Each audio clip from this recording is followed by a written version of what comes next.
మిత్రులారా, పుట్టుక నీది, చావు నీది, బతుకంత దేశానిది అన్న ప్రజాకవి కాళోజీ మాటలే స్ఫూర్తిగా డిసెంబర్ 7, 2023న బాధ్యతలు స్వీకరించిన క్షణం నుండి ప్రతి క్షణం తెలంగాణ హితమే పరమార్థంగా, రాష్ట్ర అభివృద్ధి ధ్యేయంగా, పేదరిక నిర్మూలననే ప్రాధాన్యంగా ప్రజాప్రభుత్వం పనిచేస్తున్నది. రాష్ట్రంలో అధికారం ఇవ్వడంతో పాటు ఈ 2.5 ఏళ్లలో జరిగిన పలు ఉప ఎన్నికలలో, పంచాయతీ మున్సిపల్ ఎన్నికలలో మా పట్ల మీరు చూపించిన ఆదరణ, అభిమానం మరవలేనిది. ఎవరెన్ని విమర్శలు చేసినా, ఎన్ని కుట్రలు చేసినా ప్రజలు మాకు అండగా నిలబడడం ఎనలేని శక్తిని ఇచ్చింది. ప్రజా సంక్షేమం పట్ల, రాష్ట్ర అభివృద్ధి పట్ల మా బాధ్యతను మరింత పెంచింది. రైతులు, యువత, ఆడబిడ్డల ఆకాంక్షలు, ఎస్సీ, ఎస్టీ, బీసీ, మైనారిటీ, అగ్రవర్ణ పేద వర్గాల సామాజిక న్యాయం, సమగ్ర అభివృద్ధి సాధన కోసం పలు విధాన నిర్ణయాలు తీసుకుంటూ, కార్యాచరణ చేసుకుంటూ 2.5 ఏళ్లుగా నిరంతరం శ్రమిస్తున్నాం. అభివృద్ధితో పాటు సంక్షేమానికి సమపాలలో ప్రాధాన్యత ఇస్తూ పాలన సాగిస్తున్నాం. ఈరోజు నేను గర్వంగా చెప్పగలను, దేశంలో ఏ రాష్ట్రం అమలు చేయని సంక్షేమ పథకాలను మన తెలంగాణ రాష్ట్రంలో అమలు చేస్తున్నాం. అభివృద్ధి, సంక్షేమం ఒక ఎత్తు, ఆత్మగౌరవం, స్వేచ్ఛ, సామాజిక న్యాయం మరో ఎత్తు.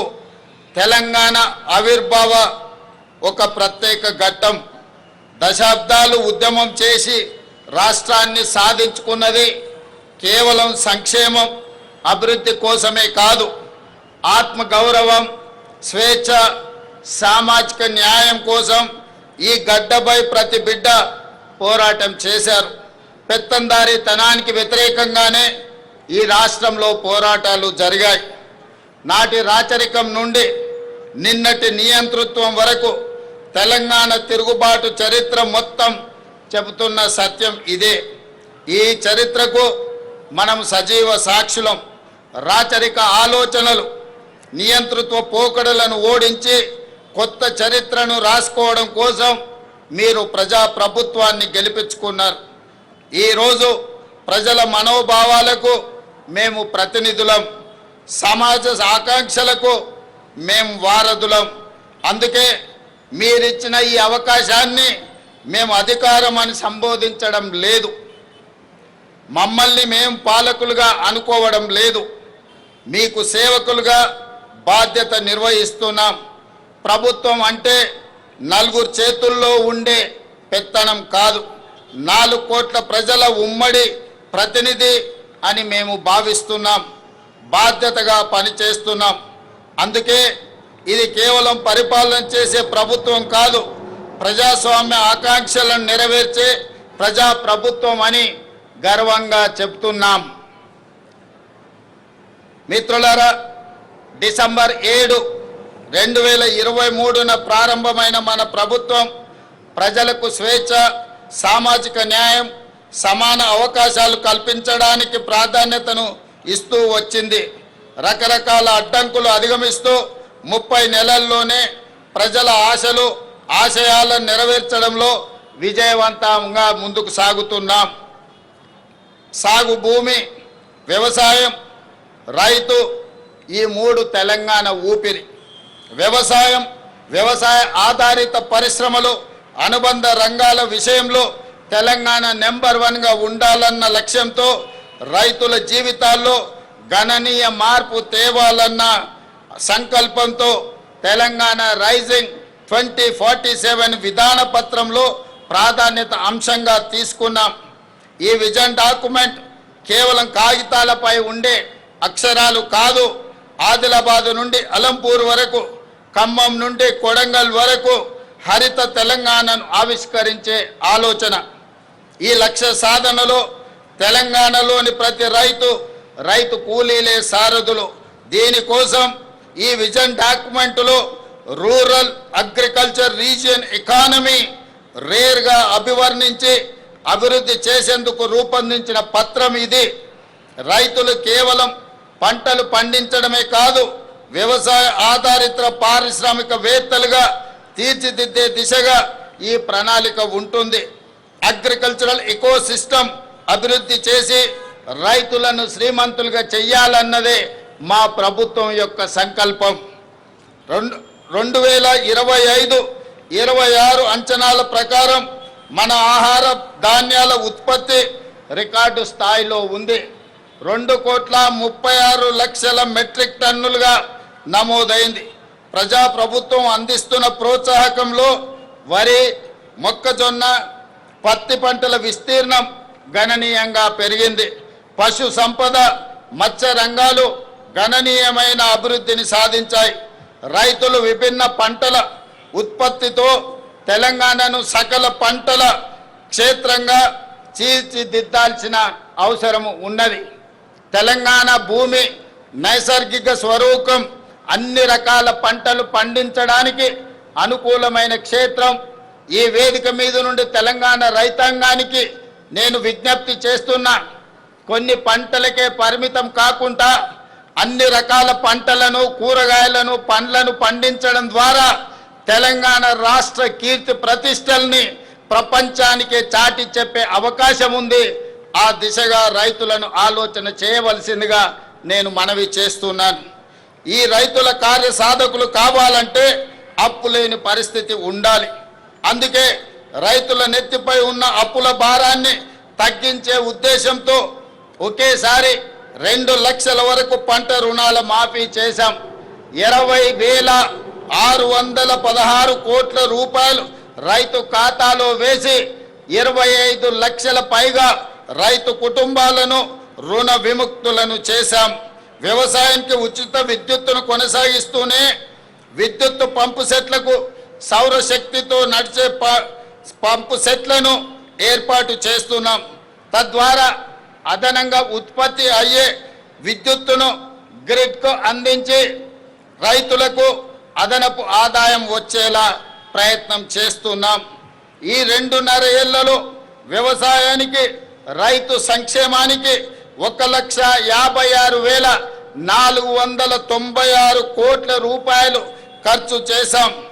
రైతు భరోసా పెట్టుబడి సాయం కింద ఇప్పటికే 27,529 కోట్ల రూపాయలు నేరుగా రైతుల ఖాతాలలో వేశాం. మిత్రులారా, రైతులు దళారుల బారిన పడి మోసపోకూడదని రైతులు పండించిన పంటలు ప్రభుత్వమే కనీస మద్దతు ధర చెల్లించి కొనుగోలు చేస్తుంది. ఎంత భారమైనా సరే చివరి గింజ వరకు పంట ఉత్పత్తులను కొనడానికి రాష్ట్ర ప్రభుత్వం ప్రయత్నం చేస్తుంది. మేము అధికారం చేపట్టిన తర్వాత ఇప్పటి వరకు 2.5 ఏళ్లలో ధాన్యం కొనుగోళ్లకు 82,840 కోట్ల రూపాయలను ఇప్పటి వరకు రైతాంగానికి చెల్లించినాం. ఈ యాసంగి సీజన్లో రాష్ట్రమంతటా 8,575 కొనుగోలు కేంద్రాల ద్వారా చురుగ్గా ధాన్య సేకరణ జరుగుతుంది. ఇప్పటి వరకు 63,65,000 మెట్రిక్ టన్నుల ధాన్యాన్ని కొనుగోలు చేయడం జరిగింది. సుమారుగా 11,903 కోట్ల రూపాయలను రైతుల ఖాతాలో జమ చేశాం. అకాల వర్షాల వల్ల ధాన్యం తడిసిపోయినా ప్రతి రైతుకు నష్టం జరగకుండా దాదాపు 10,000 మెట్రిక్ టన్నుల తడిసిన ధాన్యాన్ని ప్రభుత్వం కొనుగోలు చేసింది. ధాన్యం కొనుగోలులో దేశంలో ఏ రాష్ట్రం కూడా మనతో పోటీ పడే పరిస్థితి లేదు. దేశంలో యాసంగి సీజన్లో సేకరించిన మొత్తం ధాన్యంలో తెలంగాణ వాటా 60% నమోదైందని తెలియజెప్పడానికి నేను గర్వపడుతున్నాను. గతంలో ఎన్నడూ లేని విధంగా రాష్ట్రంలో జొన్న, మొక్కజొన్న పంటలు సాగు భారీగా పెరిగింది. ఈ యాసంగిలో సుమారు 16 లక్షల ఎకరాల్లో మొక్కజొన్న, 4 లక్షల ఎకరాల్లో జొన్న సాగు చేసి తెలంగాణ రైతులు కొత్త చరిత్రను సృష్టించారు. మొక్కజొన్న కొనుగోళ్లకు సుమారు 4,275 కోట్లు, జొన్న కొనుగోళ్లకు ఇప్పటి వరకు 1,154 కోట్లు రాష్ట్ర ప్రభుత్వము ఈ భారాన్ని మోసింది. అదేవిధంగా మిత్రులారా, సాగునీటి రంగానికి ప్రాధాన్యతను ఇస్తూ తెలంగాణ నీటి కోసం దశాబ్దాలు గోసపడింది. 10 ఏళ్ల గత పాలనలో సైతం పరిస్థితులు మారలేదు. కృష్ణా గోదావరి జలాల్లో మన వాటాలు తేల్చి ప్రాజెక్టులు పూర్తి చేసే విషయంలో మన ప్రభుత్వం చిత్తశుద్ధితో ఉంది. ఈ విషయంలో ఏ వేదికపైన రాజీ పడకుండా లౌక్యంతో, రాజకీయ విజ్ఞతతో పని చేస్తున్నాం. 2004లో కాంగ్రెస్ ప్రభుత్వం జలయజ్ఞం కింద చేపట్టిన ప్రాజెక్టులు 2014-15లో ప్రారంభమైన ప్రాజెక్టులు కొన్ని ఇప్పటికీ అసంపూర్తిగా ఉన్నాయి. పెండింగ్లో ఉన్న ప్రాజెక్టులపై అవసరమైన భూసేకరణ చేపట్టి వీటిని పూర్తి చేయాలని ప్రభుత్వం పట్టుదలతో పనిచేస్తుంది. ఇవి పూర్తయితే ఆశించిన మేరకు కొత్త ఆయకట్టుకు నీరు అందుతుంది. తెలంగాణకు వరప్రదాయిని ప్రాణహిత చేవెళ్ల ప్రాజెక్ట్ తిరిగి ప్రాణం పోసే ప్రయత్నం మన ప్రభుత్వం చేస్తున్నది. మహారాష్ట్ర ముఖ్యమంత్రి గారికి గత సంవత్సరం నుంచి చర్చలు చేస్తున్నాం, లేఖలు రాస్తున్నాం. వారితో చర్చించి తుమ్మిడిహెట్టి బ్యారేజీ దగ్గర బ్యారేజీ నిర్మించే కార్యాచరణ చేపడుతున్నాం. గత ప్రభుత్వం 1,00,000 కోట్లతో నిర్మించిన కాళేశ్వరం ప్రాజెక్టు 3 ఏళ్లకే కుంగిపోయింది. దీనికి మరమ్మతులు చేయించే భారం ప్రభుత్వంపై పడింది. ప్రజా శ్రేయస్సు ప్రయోజనాల దృష్ట్యా మేడిగడ్డ, అన్నారం, సుందిల్ల బ్యారేజీలను పునరుద్ధరించే పనులను మొదలు పెట్టాము. అదేవిధంగా మిత్రులారా, తెలంగాణ శక్తి స్త్రీ శక్తి. 1 కోటి మంది మహిళలను కోటీశ్వరులను చెయ్యాలన్న సంకల్పంతో ప్రజా ప్రభుత్వం వినూత్న కార్యక్రమాలు చేపట్టింది. ఈరోజు ఆర్థిక సాధికారితలో తెలంగాణ మహిళ దేశానికి ఆదర్శంగా నిలుస్తుంది. పొదుపు నుంచి పారిశ్రామికత వరకు తమ శక్తిని చాటి చెబుతుంది. ప్రజా ప్రభుత్వం అందిస్తున్న ప్రోత్సాహంతో పురుషులతో సమానంగా మహిళలు అన్ని రంగాలలో రాణిస్తున్నారు. మన మహిళా సంఘాలు ఇప్పుడు ఆర్థిక శక్తి కేంద్రాలు. ఆడబిడ్డలను పారిశ్రామికవేత్తలుగా తీర్చిదిద్దే క్షేత్రాలు. బ్యాంకు లింకేజ్ స్త్రీ నిధి ద్వారా ఈ సంఘాలకు 1,00,000 కోట్లు రుణాలు ఇవ్వాలని లక్ష్యంగా ప్రభుత్వం పెట్టుకుంది. ఇప్పటికే 60,000 కోట్ల రూపాయలు 0 వడ్డీ రుణాలను పంపిణీ చేశాం. 5 లక్షల రుణ పరిమితిని 10 లక్షలకు పెంచాం. ఇందిరమ్మ క్యాంటీన్లు, సౌర విద్యుత్తు, పెట్రోల్ బంకులను మహిళలను నేడు యజమానులుగా రాష్ట్ర ప్రభుత్వం అవకాశం ఇచ్చింది. 1000 బస్సులకు వాళ్ళు ఓనర్.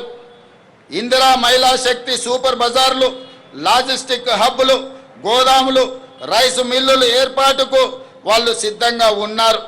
ఇటీవలే రాష్ట్రమంతటా ఒకే రోజున 8,000 స్త్రీ శక్తి భవనాల నిర్మాణానికి రాష్ట్ర ప్రభుత్వం శంకుస్థాపన చేపట్టడం జరిగింది. అమ్మ ఆదర్శ పాఠశాల కమిటీల ద్వారా పాఠశాలలో మౌలిక సదుపాయాలు, యూనిఫామ్ కుట్టు కూలీ మహిళా సంఘాలకు అప్పగించాం. శిల్పారామంలో మహిళా సంఘాల ఉత్పత్తులు అమ్మడానికి స్టాల్ ఏర్పాటు చేశాం. తెలంగాణ మహిళ దేశ పారిశ్రామిక రంగంలో తన స్థానాన్ని సుస్థిరం చేసుకోవడం ఎంతో దూరం లేదు. ఇది ప్రజా ప్రభుత్వం కళ. మన ప్రభుత్వం బాధ్యతలు స్వీకరించిన 48 గంటల్లోనే ఇచ్చిన హామీలను అమలుకు శ్రీకారం చుట్టాం. ఆడబిడ్డల ఆశీస్సులతో ఏర్పాటైన ప్రజా ప్రభుత్వం తొలి పథకాన్ని ఆడబిడ్డల సంక్షేమం నుంచే మొదలుపెట్టింది. ఆర్టీసీ బస్సులో మహిళలకు ఉచిత ప్రయాణ సదుపాయం అందిస్తున్న మహాలక్ష్మి పథకం విజయ పథంలో కొనసాగుతుంది. ఈ పథకం ద్వారా రాష్ట్రంలో ఆడబిడ్డలు దాదాపుగా 10,000 కోట్ల రూపాయలు ఆదా చేసుకోగలిగారు. ఇది నాకెంతో సంతోషాన్ని, ఆనందాన్ని, సంతృప్తినిచ్చే సందర్భం అని తెలియజేయడానికి నేను ఆనందపడుతున్నాను.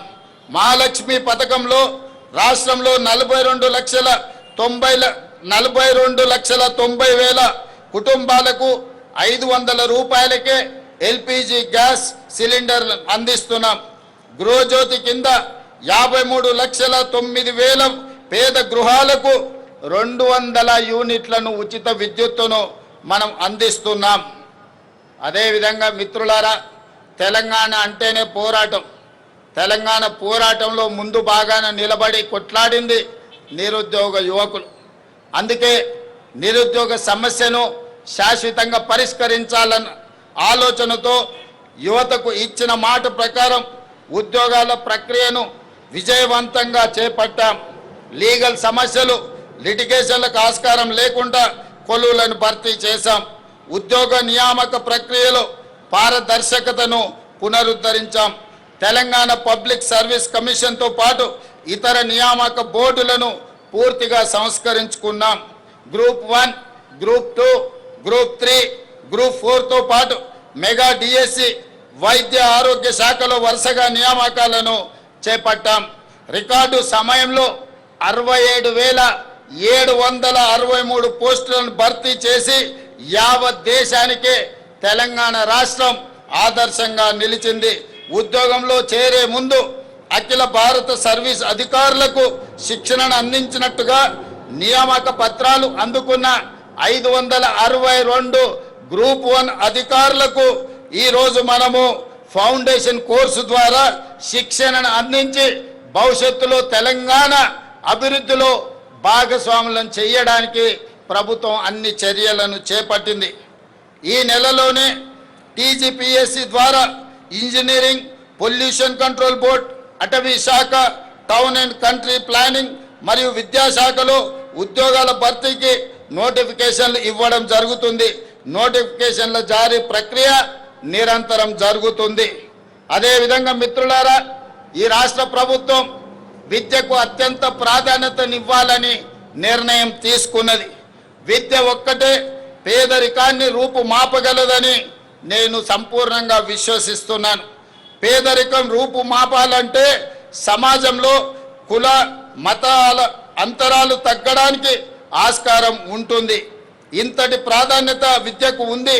అందుకే ఇప్పటి వరకు ఏ ముఖ్యమంత్రి చేయని విధంగా విద్యాశాఖను నా దగ్గర పెట్టుకొని తెలంగాణ ప్రభుత్వ విద్యలో విప్లవాత్మక సంస్కరణలకు శ్రీకారము చుట్టాము. కేంద్ర ప్రభుత్వం 2 రోజుల క్రితం విడుదల చేసిన పర్ఫార్మెన్స్ గ్రేడింగ్ ఇండెక్స్లో తెలంగాణకు చాలా మంచి స్థానం లభించింది. ఇది మా కృషి ఫలితం. తెలంగాణ పబ్లిక్ స్కూళ్ళ ఏర్పాటు నుండి యంగ్ ఇండియా ఇంటిగ్రేటెడ్ రెసిడెన్షియల్ స్కూళ్ళ వరకు ప్రతి ప్రయత్నంలో విద్యా వ్యవస్థ బలోపేతం, విద్యార్థులకు నైపుణ్యం, పాఠశాలల్లో అత్యున్నత మౌలిక సదుపాయాల కల్పననే లక్ష్యంగా ఈరోజు పని చేస్తున్నాం. రాష్ట్రంలో 65 ఐటీఐలు, పాలిటెక్నిక్ కళాశాలను అడ్వాన్స్డ్ టెక్నాలజీ సెంటర్లుగా పునరుద్ధరించాం. యంగ్ ఇండియా స్కిల్ యూనివర్సిటీని ఏర్పాటు చేశాం. ఈ యూనివర్సిటీలో ఇప్పటి వరకు 1190 మంది విద్యార్థులు కోర్సులు పూర్తి చేశారు. వీరిలో 838 మంది విద్యార్థులు ఉద్యోగాలు సాధించడం ఆనందంగా ఉంది. Microsoft, Flipkart, Tech Mahindra, Doctor Reddy's, AIG Hospitals, Apollo Hospitals వంటి ప్రముఖ సంస్థల్లో వీరికి ఉద్యోగ అవకాశాలు వచ్చాయని తెలియజెప్పడానికి నేను ఆనందపడుతున్నాను. మిత్రులారా, ఇప్పటికే రాష్ట్రంలోని 1362 ప్రాథమిక పాఠశాలల్లో ప్రీ ప్రైమరీ తరగతులు అందుబాటులోకి తీసుకొచ్చాం. ఈ ఏడాది కొత్తగా 2769 స్కూళ్లలో ప్రీ ప్రైమరీ తరగతులను ఏర్పాటు చేస్తున్నాం. దీంతో ప్రభుత్వ పాఠశాలల్లో ఎన్రోల్మెంట్ శాతం పెరుగుతుంది. ఈ ఏడాది రాష్ట్రంలోని అన్ని ప్రభుత్వ స్కూళ్లలో, కాలేజీలలో విద్యార్థులకు బ్రేక్ఫాస్ట్ స్కీమ్ పథకాన్ని అమలు చేస్తున్నాం.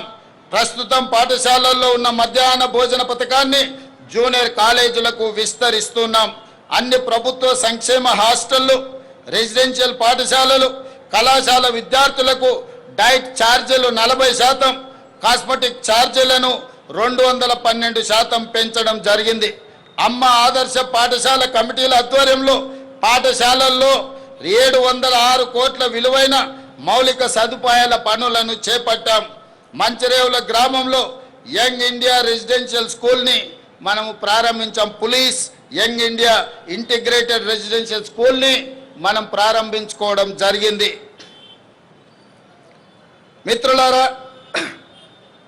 పేదల కళ సొంత ఇల్లు. ఆ సొంత ఇల్లు కళ నెరవేరితే పేదల కళ్ళల్లో ఉండే ఆనందాన్ని మనం ఆస్వాదించవలసిందే, కానీ మాటల్లో చెప్పలేం.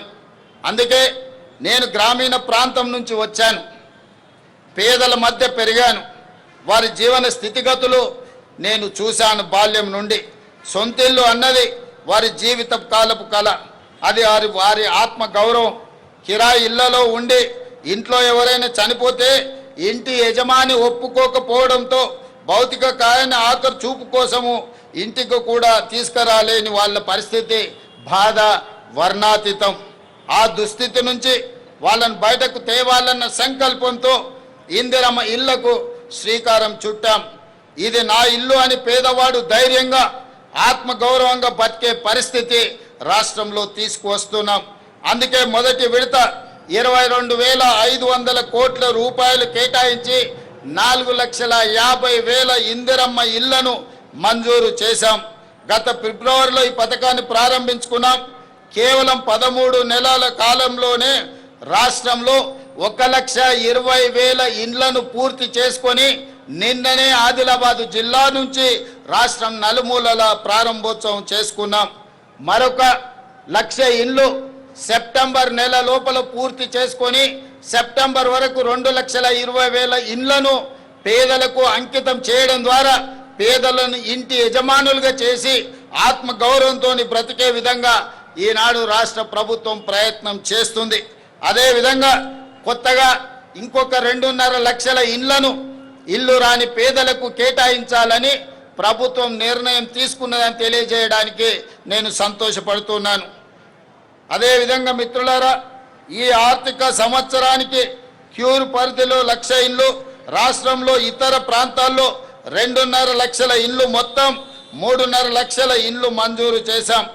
ఆనాడు కాంగ్రెస్ ప్రభుత్వం స్వర్గీయ వైఎస్ రాజశేఖర రెడ్డి గారు ముఖ్యమంత్రిగా ఉన్నప్పుడు ఉమ్మడి రాష్ట్రంలో అమలు చేసిన ఇందిరమ్మ ఇండ్ల పథకంలో మంజూరై ఇప్పటికే అసంపూర్తిగా ఉన్న ఇండ్లను కూడా 2వ విడతలో పూర్తి చేయాలని నిర్ణయించాం. రాష్ట్ర అవతరణ దినోత్సవం కానుకగా నిన్న ఆసిఫాబాద్ జిల్లా కెరిమేరి మండలం కొటారి గ్రామంలో మలి విడత ఇందిరమ్మ ఇళ్ల పథకానికి పునాది రాయి వేయడం జరిగింది. అదేవిధంగా మిత్రులారా, పేదవాడికి సొంత ఇల్లు ఆత్మగౌరవం అయితే రేషన్ కార్డు, ఆహార భద్రత, ఏళ్ళకేళ్ళకి ఎదురు చూస్తున్న కుటుంబాల ఆకాంక్షలను మా ప్రభుత్వం నెరవేర్చింది. రాష్ట్ర వ్యాప్తంగా 15,12,000 కొత్త రేషన్ కార్డులను జారీ చేశాం. ప్రస్తుతం రేషన్ కార్డులో 19,44,000 కొత్త సభ్యులను చేర్చడం జరిగింది. తద్వారా రాష్ట్రంలో 3,38,000 మంది ఈరోజు సన్న బియ్యం భోజనం చేయగలిగే పరిస్థితులు కల్పించాం. అదేవిధంగా మిత్రులారా, ఈ ఆధునిక యుగంలో కొన్ని సామాజిక రుగ్మతలు సమాజాన్ని వేధిస్తుండడం నాకు ఆవేదన కలిగిస్తుంది. ముఖ్యంగా వృద్ధుల సంరక్షణ విషయంలో కొన్ని సంఘటనలు ప్రభుత్వాన్ని కదిలించాయి. పిల్లలు కన్న తల్లిదండ్రుల సంరక్షణ బాధ్యతలు స్వీకరించకుండా వారిని వృద్ధాశ్రయంలో చేర్పించడం, చేతులు దులుపుకుంటున్న తీరు తీవ్రమైన ఆవేదనను కలిగిస్తుంది. ఈ విషయంలో ఏదో ఒకటి చేయాలన్న సంఘర్షణ నుంచి వచ్చిన ఆలోచన ఒక పటిష్టమైన వృద్ధుల సామాజిక భద్రతకు భరోసా ఇచ్చే చట్టాన్ని రాష్ట్ర ప్రభుత్వం రూపొందించింది. తల్లిదండ్రుల పోషణ, జవాబుదారీతనం, పర్యవేక్షణకు చట్టం తెచ్చి ప్రభుత్వ ఉద్యోగులతో పాటు ప్రజాప్రతినిధులను ఇందులో చేర్చాం. ఎవరైనా ప్రజాప్రతినిధులు కానీ ప్రభుత్వ ఉద్యోగులు కానీ ప్రైవేట్లో పెద్ద ఉద్యోగాలు చేసేవాళ్ళు కన్న తల్లిదండ్రులను చూసుకోకపోతే వాళ్ళ జీతాలలో 15% కోత విధించి ప్రత్యక్షంగా తల్లిదండ్రుల ఖాతాలో వేయడం ద్వారా ఆ వృద్ధాప్యంలో తల్లిదండ్రులకు రక్షణ కల్పించే చట్టాన్ని తెలంగాణ రాష్ట్ర ప్రభుత్వము అమలు చేస్తున్నదని తెలియజేయడానికి ఈ సందర్భంగా నేను సంతోషపడుతున్నాను. మిత్రులారా, అదేవిధంగా గిగ్ వర్కర్ల చట్టం, ఈ చట్టం కూడా మన రాష్ట్రంలో సుమారు 4 లక్షల మంది గిగ్ వర్కర్లు పనిచేస్తున్నారు. ఎండనక వాననక పగలనక రాత్రనక 24 గంటలు నిరంతరం సేవలు అందిస్తున్నారు. వారి ఉద్యోగాలకు జీవితాలకు ఇన్నాళ్ళు భద్రత లేదు. వారి ఉద్యోగ భద్రత కోసం ఈనాడు ఒక చట్టం చేశాం. అందులో రాహుల్ గాంధీ గారి చొరవకు నేను అభినందనలు తెలుపుతున్నాను. గిగ్ వర్కర్ల సంక్షేమం కోసం మన ప్రభుత్వం చేసిన చట్టం ఇప్పుడు ఇతర రాష్ట్రాలకు ఆదర్శంగా నిలిచింది. 12 సంవత్సరాలు పెండింగ్లో ఉన్న 73 రకాల ఉపాధి రంగాలకు కార్మికుల కనీస వేతనాలు నోటిఫై చేశాం. దీని ద్వారా స్కిల్ వర్కర్లకు 25.9% మరియు అన్స్కిల్డ్ వర్కర్లకు 34.95% వేతనాలను పెరిగాయని కార్మిక సోదరులకు తెలియజేయడానికి నేను సంతోషపడుతున్నాను. అదేవిధంగా పోరాట యోధులను గుర్తించాలని, తెలంగాణ అమరవీరుల కుటుంబాలను, తెలంగాణ ఉద్యమకారులను గుర్తించడానికి మనం కమిటీ నియమించుకున్నాం. వారి అమరవీరులు పోరాట యోధులే తెలంగాణ రాష్ట్రం. వారి త్యాగాలకు విలువలేని రాష్ట్రం జీవం లేని శరీరం లాంటిదని నేను భావిస్తాను. అందుకే తెలంగాణ రాష్ట్రం కోసం పోరాడిన యోధులను గుర్తించి వారికి వారి కుటుంబ సభ్యులకు తగిన న్యాయం చేయాలన్న ఆలోచనతో, లక్ష్యంతో కేశవరావు గారు, కోదండరాం గారి నాయకత్వంలో కమిటీని నియమించాం. ఆ కమిటీ నివేదిక ఆధారంగా తెలంగాణ పోరాట యోధులందరినీ సముచిత రీతిన సత్కరించి వారి పట్ల చిత్తశుద్ధిని చాటుకుంటామని తెలియజేస్తున్నాను.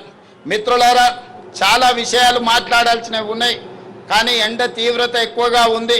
చాలామంది ఎండ చాలా అంటే చాలా తీవ్రంగా ఉంది కాబట్టి మిగతా విషయాలు మనం రాతపూర్వకంగా ఇచ్చిన బుక్లెట్లో ఉంటాయి. చివరగా ఈ ఉపన్యాసాన్ని ఎండ తీవ్రతను దృష్టిలో పెట్టుకొని దాని కొంత సంక్షిప్తంగా ఇందులో పూర్తి చేస్తాం. రాతపూర్వకమైన వివరాలన్నిటిని కూడా అందించాం రాష్ట్ర ప్రజలందరికీ. మీడియా మిత్రులు కూడా దీన్ని పరిగణలోకి తీసుకోవాల్సిందిగా కోరుకుంటూ ఈరోజు చివరగా ఒకే ఒక్క మాట నేను చెప్పదలుచుకున్నాను. మిత్రులారా, దేశంలోనే కాదు ప్రపంచానికే తెలంగాణను గేట్వేగా నిలబెట్టాలన్నది నా స్వప్నం. దానికి మార్గం తెలంగాణ రైజింగ్ 2047 విజన్ డాక్యుమెంట్. 2034 నాటికి $1 ట్రిలియన్ ఎకానమీగా, 2047 నాటికి $3 ట్రిలియన్ ఎకానమీగా తెలంగాణ ఉండాలన్నది ప్రజా ప్రభుత్వం యొక్క సంకల్పం. దీనికి ప్రజలందరూ అండదండలు కావాలి. మీ అందరి సహకారం, ఆశీర్వాదంతో ఈ లక్ష్యాన్ని చేరుకుంటామన్న విశ్వాసం నాకు సంపూర్ణంగా ఉన్నది. ఈ ఆర్థిక వృద్ధిలో ప్రతి ఒక్కరూ భాగస్వాములు కావాలి. తెలంగాణ అభివృద్ధికి పునరంకితం కావాలని కోరుకుంటూ మీ అందరికీ మరొక్కసారి తెలంగాణ రాష్ట్ర ఆవిర్భావ శుభాకాంక్షలు తెలియజేస్తూ మీ అందరి దగ్గర సెలవు తీసుకుంటున్నాను. జై హింద్, జై Telangana. Thank you, Honorable Chief Minister, sir.